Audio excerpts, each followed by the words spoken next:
Assalamualaikum warahmatullahi wabarakatuh. Kembali lagi dengan saya Anang Sautro di channel Anang Kona. Teman-teman, pernah nggak teman-teman melihat suatu pertandingan, entah itu sepak bola atau bulu tangkis?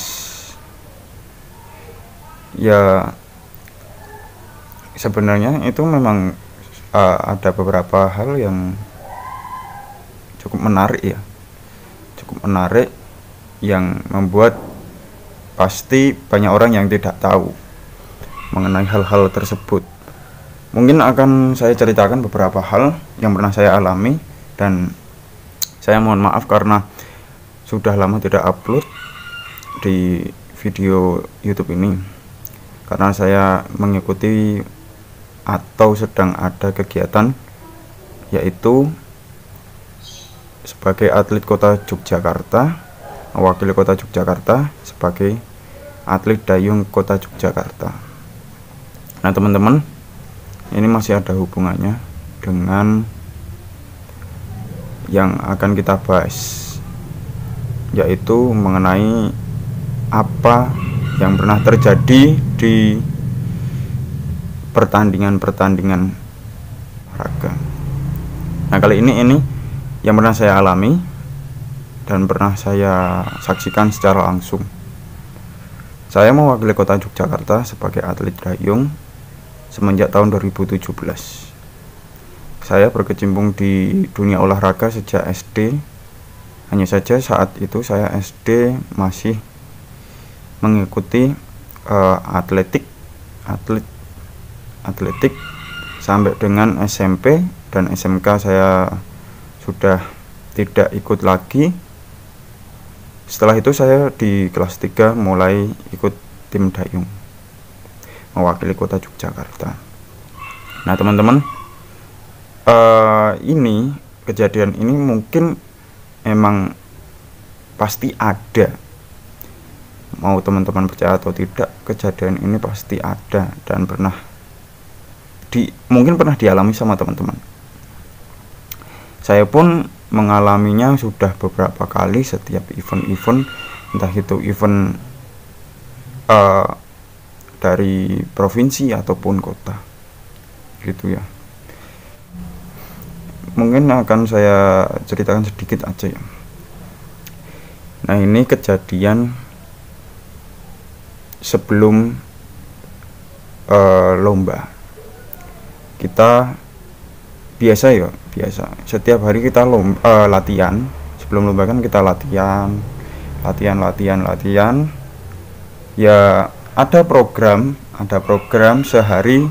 Semisal kita hari-hari biasa itu sebelum lomba itu ada sekitar 10 minim 10 kilo trip untuk mendayung. Itu minim ya, itu minim dalam jangka setengah hari. Berarti kalau sehari ya bisa lebih lah seharusnya gitu. Itu minim 10 kilo. Dengan 10 kilo itu, kalau untuk saya kan tim dayung dragon ya kan, tim dayung dragon itu kalau dilakukan bersama-sama ya cukup mudah ya. Tapi kalau satu orang dilakukan tidak kompak dengan jiwa emosinya diri sendiri, itu otomatis melakukannya juga cukup susah. Nah di saat itu kami latihan ya wajar lah, kondisi cukup tenang, dingin, dan bisa dikatakan ya normal aja lah, normal, enak. Laju kapal tuh enak, just gitu, jadi enteng. Nah di saat itu sekitar 2 minggu kalau nggak salah, 2 minggu kalau enggak hamin 2 minggu atau 3 minggu ya, hampir sebulan mungkin, kurang tahu lah, sekitar ya bisa dikatakan hamin 3 minggu aja lah, hamin 3 minggu.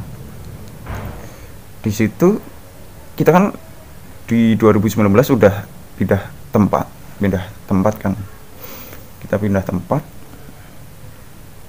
Entah siapa yang memberikan hal tersebut, entah, tapi tidak pernah ya selama kita latihan tuh tidak pernah ada benda-benda hal tersebut atau wangi-wangian tersebut. Ini udah kata kunci, udah ada rinciannya sedikit. Nah, di saat itu kita latihan pagi sekitar jam 8, sekitar H-3 minggu, kurang lebih segitu ya. Di situ kita pemanasan, kita latihan seperti biasa, mulai main air. Nah, di situ kita udah mengarah ke selatan, melaju ke selatan dengan perahu kapal naga. Kita jalan, awal mulanya itu ada satu tim kita, satu teman kita itu udah rada aneh. Itu masih sebelum lomba itu aneh rasanya. Ada satu teman kita yang begitu, apa ya, bisa dikatakan ya cukup aneh lah.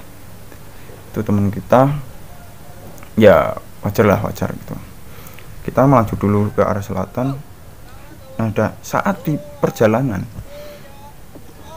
ada rasa apa ya, itu pulang atau berangkat ya, lupa saya, mau udah selesai program atau mau melaksanakan program.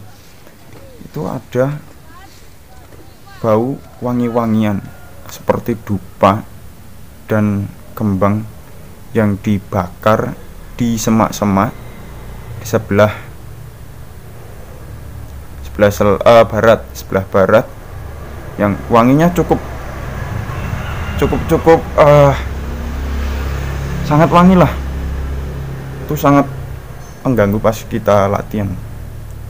Baunya sangat menyengat, wangi-wangi bunga dupa itu, kayak bunga yang ikut dibakar dengan dupa.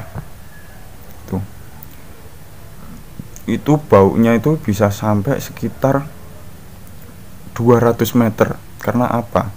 Itu kan di tempat terbuka dan anginnya kan cukup besar.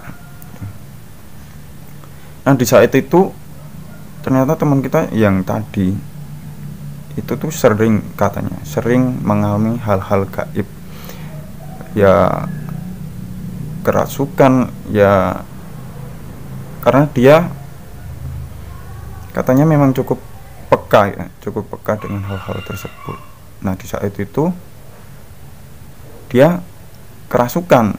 Awal mulanya sih dikira pingsan, tapi ternyata kerasukan. Dia cewek, sampai dia menggenggam erat tangannya itu. Dia ya retilah nak wong kesurupan kepiye nak wong wedok awalnya menggenggam erat. Wah, sampai mosok pingsan kok ngene sih, ra mungkin. Dan akhirnya ada bapak-bapak datang dari pengurus lingkungan tersebut, dan akhirnya memanggil ibu-ibu yang bisa, kalau nggak salah ibu-ibu, memanggil ibu-ibu yang bisa menetralisir. Oh, ternyata ini memang terus disembuhkan, dan ternyata pas ditanya itu memang penunggu dari situ. Kan tahu sendiri kan, yang namanya sungai, entah itu kecil atau besar, sungai kali itu penunggunya cukup banyak, mau besar atau kecil. Dan di sungai yang kami buat latihan itu ada beberapa pohon besar, ada beberapa bambu. Nah, itu biasanya kan banyak yang menunggu. Nah, di saat itu pun yang bikin kita merinding tuh, kenapa ada yang membakar sesajen. Kok membakar sesajen? Membakar dupa. Padahal setiap kita latihan belum pernah seperti itu. Kok tiba-tiba itu tuh ada, dan itu nggak cuman sekali, ternyata setelah itu dia berkali-kali ada. Nah, di tahun ini selama saya latihan udah nggak ada lagi, tapi nggak tahu kalau nanti mendekati lomba apakah akan ada lagi. Tapi saya tidak berburuk sangka, entah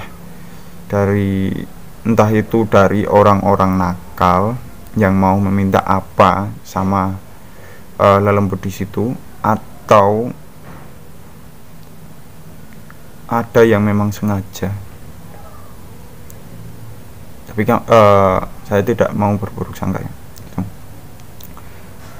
Nah, di situ kita dari teman-teman juga, saya nggak ngemes. Saya mulai ngemes hamin seminggu mau lomba gitu. Nah, kalau teman-teman yang ini itu ngemes udah berapa bulan di dekat tempat latihan gitu. Katanya sih di ruang mes itu memang ada beberapa kejadian, cuman nggak usah dibesar-besarin gitu. Yang penting kita nyaman-nyaman aja gitu. Karena dibilang tempat desa ya memang desa, karena tempat kita latihan itu ya ibaratnya masih sangat alami ya. Suasana pedesaan, masih banyak sawah-sawah, sungai besar gitu. Sejuk lah, enak. Kalau pagi itu kalau habis hujan, embune minta ampun gitu. Nah, untuk tahun ini saya belum mengalami hal-hal gaib selama kita latihan, tapi kita juga tidak minta gitu. Setelah itu mungkin akan saya update lagi cerita-cerita yang mengenai hal gaib saat lomba. Ini kan cerita saat sebelum lomba. Kalau cerita saat lomba mungkin akan saya ceritakan di episode selanjutnya. Di episode kali ini kita cerita sebelum lomba. Gitu aja, karena saya jujur bingung mau membuat konten apa gitu ya. Nanti saya akan memberikan cuplikan foto video kalau ada ya kita lomba. Terima kasih. Jangan lupa like, comment, dan subscribe channel saya agar video ini menjadi lebih menarik dan terupdate. Terima kasih. Assalamualaikum warahmatullahi wabarakatuh. Bye bye.